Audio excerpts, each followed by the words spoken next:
L'Organisation mondiale de la santé envisage de soutenir l'usage de la médecine traditionnelle africaine dans le cadre de la lutte contre le coronavirus. L'institution onusienne et le Centre africain pour le contrôle et la prévention des maladies ont en effet approuvé un protocole pour les essais cliniques de traitement à base de plantes il y a quelques jours.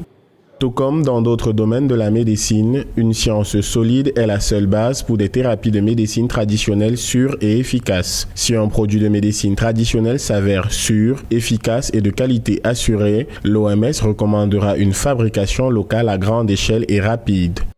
L'annonce intervient alors que les traitements à base de plantes médicinales se sont multipliés ces derniers mois en Afrique dans le cadre des efforts des gouvernements pour trouver des solutions locales à la pandémie. Ces essais serviront à évaluer la sécurité et l'efficacité des produits issus de la médecine traditionnelle africaine tout en étudiant la tolérance des patients aux médicaments.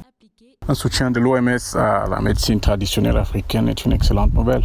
La pharmacopée traditionnelle africaine a un potentiel immense connu aujourd'hui et qui ne bénéficie malheureusement pas d'une visibilité scientifique à l'échelle internationale. Et on peut regretter ceci. Et les récentes épidémies et pandémies ont mis en évidence l'attachement de l'Afrique à cette pharmacopée et surtout le profond besoin de programmes de recherche et de développement et à terme d'une industrie du médicament sur le continent. En utilisant convenablement l'expertise technique et scientifique nécessaire, il est possible de réaliser des essais cliniques qui apportent des preuves suffisantes de qualité, d'efficacité et d'innocuité sur des médicaments traditionnels conformément aux normes internationales.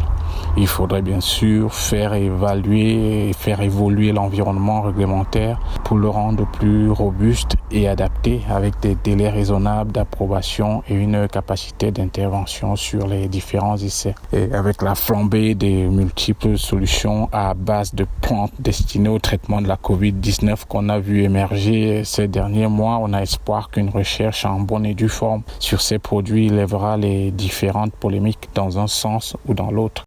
Selon le bilan officiel du Centre africain pour le contrôle et la prévention des maladies, à ce jour, l'Afrique compte plus d'1,4 million de cas de COVID-19 pour 1,15 million de guérisons et 33 950 cas d'essais.